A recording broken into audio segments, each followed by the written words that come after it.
Morning brokerages actually mixed है, week outlook यहाँ पे उन्हें नजर आता है क्वार्टर टू से। इनफैक्ट कुछ ब्रोकरेज हाउस ने जो है अर्निंग्स एस्टिमेट को डाउनग्रेड भी किया है। गोल्डमैन सैक्स की बात करें तो यहाँ पे सेल की रेटिंग आती हुई दिखी है। टारगेट प्राइस 4,000 रुपये के आसपास है। उनका कहना है कि क्वार्टर वन की जो रेवेन्यू ग्रोथ है वो स्लो रही है, डिस्पाइट क्वार्टर फोर में एक अच्छा खासा मोमेंटम देखने को मिला था स्टोर ओपनिंग का, जिसकी वजह से इम्पैक्ट पॉजिटिव इम्पैक्ट आना चाहिए था जो कि नहीं आया, और आगे चल के जो है वो ग्रोथ थोड़ी स्लो डाउन देखने को मिल सकती है। डीमैट रेडी का फोकस जो है वो लार्ज सिटीज पर बरकरार है। जेपी मॉर्गन की बात करें तो यहाँ पर न्यूट्रल की कॉल है, हालांकि टारगेट प्राइस को कट किया 4,250 रुपये का लक्ष्य देते हुए दिख रहे हैं। उनका कहना है कि लाइक फॉर लाइक ग्रोथ जो है वो थोड़ी कमजोर रही है, हालांकि मार्जिन स्टेबल आते हुए नजर आए। स्टॉक परफॉर्मेंस जो है मार्जिन स्टेबल होने की वजह से सबड्यूड रहेंगे, लेकिन जो वीक परफॉर्मेंस है हो सकता है थोड़ी कमजोरी यहाँ पर देखने को मिले। सिटी की भी सेल की रेटिंग है, टारगेट प्राइस 3,400 रुपये के आसपास आते हुए नजर आया। अर्निंग्स एस्टिमेट उनके हिसाब से मिस होते हुए नजर आए। रेवेन्यू में 4% का मिस है, ईपीएस में 9% का मिस है, और उन्होंने FY 27 से 29 के जो रेवेन्यूज है उसमें 4 से 6% की कटौती की है। ईपीएस को भी 5 से 7% तक काटा है। और जेफरीज की बात करें तो टारगेट प्राइस 4,500 रुपये के आसपास का है। उनका ये मानना है कि जो soft like for like growth रही है क्वार्टर फोर की डिमांड के बावजूद, क्वार्टर फोर की अच्छी ग्रोथ के बाद हो सकता है आगे चल के थोड़ी और कमजोरी देखने को मिले।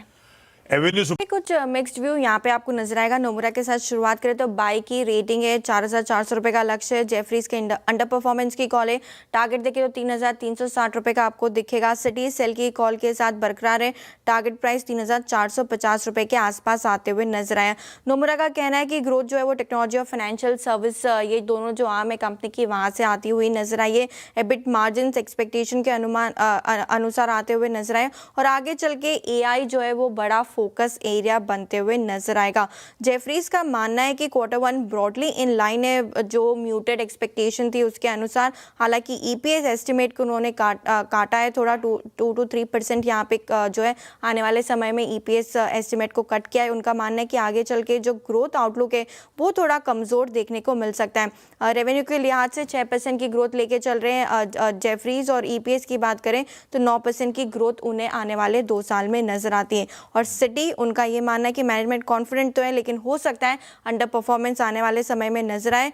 उनका मानना है कि 5% से ऑर्गेनिक ग्रोथ यहाँ पर आने वाले समय में देखने को मिल सकती है। ओके, चलिए ये बात हो गई। की रेटिंग को बरकरार रखा है, टारगेट प्राइस 370 रुपये के आसपास है। उनका मानना है कि क्वार्टर वन का जो नेट प्रॉफिट है वो अनुमान को बीट करते हुए नजर आया। एसेट क्वालिटी ट्रेंड्स जो है वो काफ़ी मोटिवेटिंग यहाँ से नजर आ रहे हैं, और इसीलिए FY 27 से 29 का जो EPS एस्टिमेट है उसे बढ़ा दिया गया है 2 से 10% तक। और जेपी मॉर्गन न्यूट्रल की कॉल बरकरार है, टारगेट प्राइस 320 रुपये का यहाँ पे रखा है।